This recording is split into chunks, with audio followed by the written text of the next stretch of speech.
What happens when a $9 billion mega-project threatens to wipe out an entire indigenous tribe? India's massive plans for the untouched Nicobar Islands, a new port, airport, and military base are sparking serious concerns. Experts warn that the isolated Shompen people could face extinction. And here's where it gets even more complicated. China's watching closely, and they're not thrilled. Why? Let's break it down. India's ramping up its military presence in the Andaman and Nicobar Islands, and it's making some serious waves, especially for China. The Indian Naval Station Baaz is expanding its airstrip and building a deep-sea port with advanced radar systems. Nearby, INS Kohassa is upgrading its runway, and INS Jarawa and INS Utkrosh have also received major updates. This is all part of India's bold strategy to control the critical Malacca Strait. But here's the catch.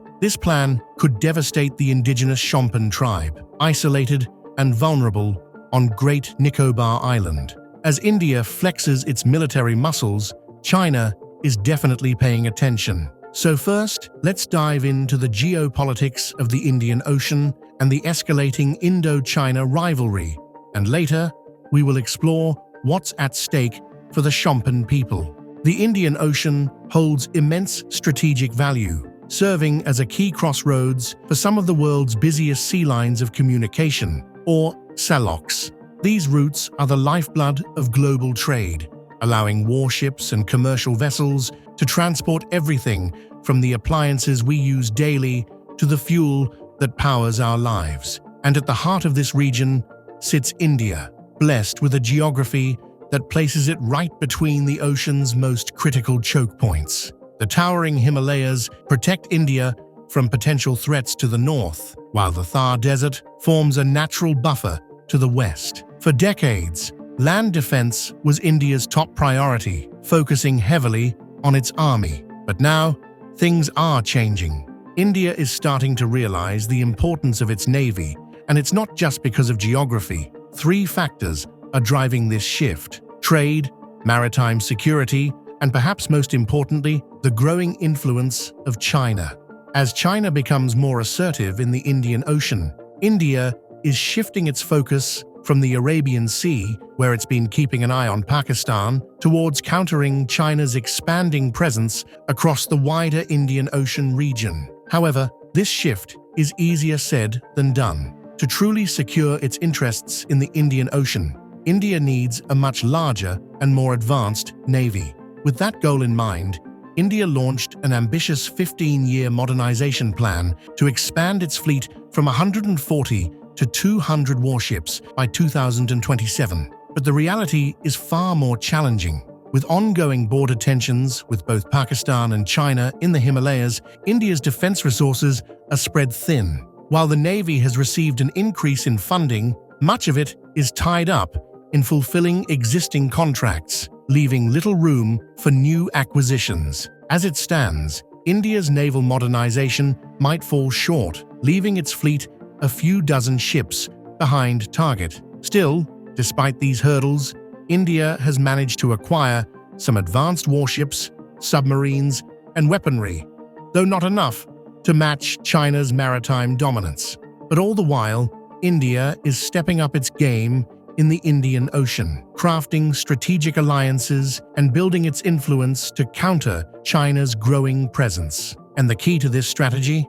The Andaman and Nicobar Islands. This 572-island chain, though small in size, holds immense power. Positioned perfectly at the crossroads of the Bay of Bengal and the Andaman Sea, these islands offer India a front-row seat to monitor the critical maritime traffic passing through. While the islands make up only 0.2% of India's land, they account for a whopping one-third of its exclusive economic zone, giving India a significant advantage. Now, here's where it gets even more interesting.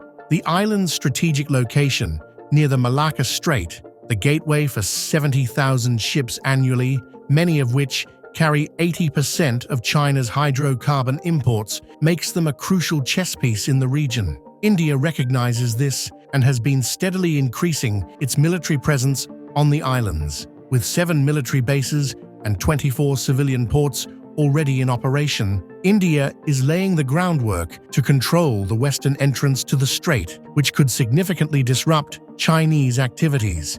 In 2019, India launched an ambitious 10-year military infrastructure development plan for the islands. The goal? Expand existing facilities and construct new ones capable of accommodating everything from warships and submarines to fighter jets and drones. And it doesn't stop there. Indian policymakers are also eyeing the development of an undersea surveillance network stretching from the northern tip of the islands to the south. This would give India the ability to track Chinese submarines, especially in the deep waters where they've been increasingly active. The shallower northern region, controlled by India, forces enemy subs into a vulnerable zone. China isn't thrilled about these developments and has tried to stir up tensions along the Himalayas to distract India. Now, India's bold $9 billion project on Great Nicobar Island might be a game-changer for the country's strategic ambitions, but it's sparking a heated debate, especially when it comes to the fate of the island's indigenous people. This isn't just any development, it's being called the Hong Kong of India, with plans for a major international shipping terminal, an airport, a power plant, a military base, and even a boost in tourism. The project is set to transform the island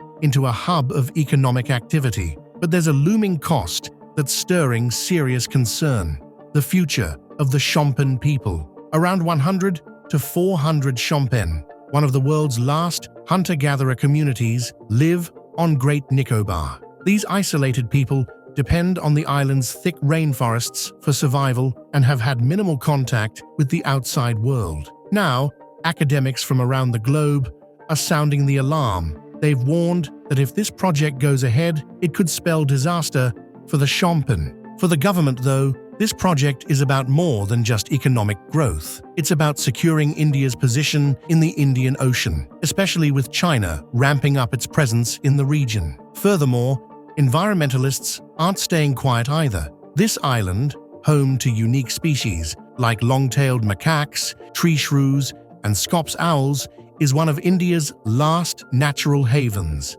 And Galathea Bay, it's a critical nesting ground for leatherback sea turtles, one of the largest and most endangered sea turtles on the planet. But all of this is at risk due to a massive development project that's been pushing forward despite growing concerns. Earlier this year, the Conservation Action Trust, an environmental group based in Mumbai, filed petitions with the National Green Tribunal in an attempt to stop the destruction. But in a major blow to their efforts, the tribunal rejected their plea, stating that the necessary clearances were already given. Debbie Goenka, founder of the trust, expressed his disappointment, saying the ministries assured everything was in order, but the environmental risks are far from resolved. Human rights groups are also raising red flags. Survival International has pointed out that the Shompen people, who live in semi-permanent settlements across the island, are going to be hit hard. 4 of their key settlements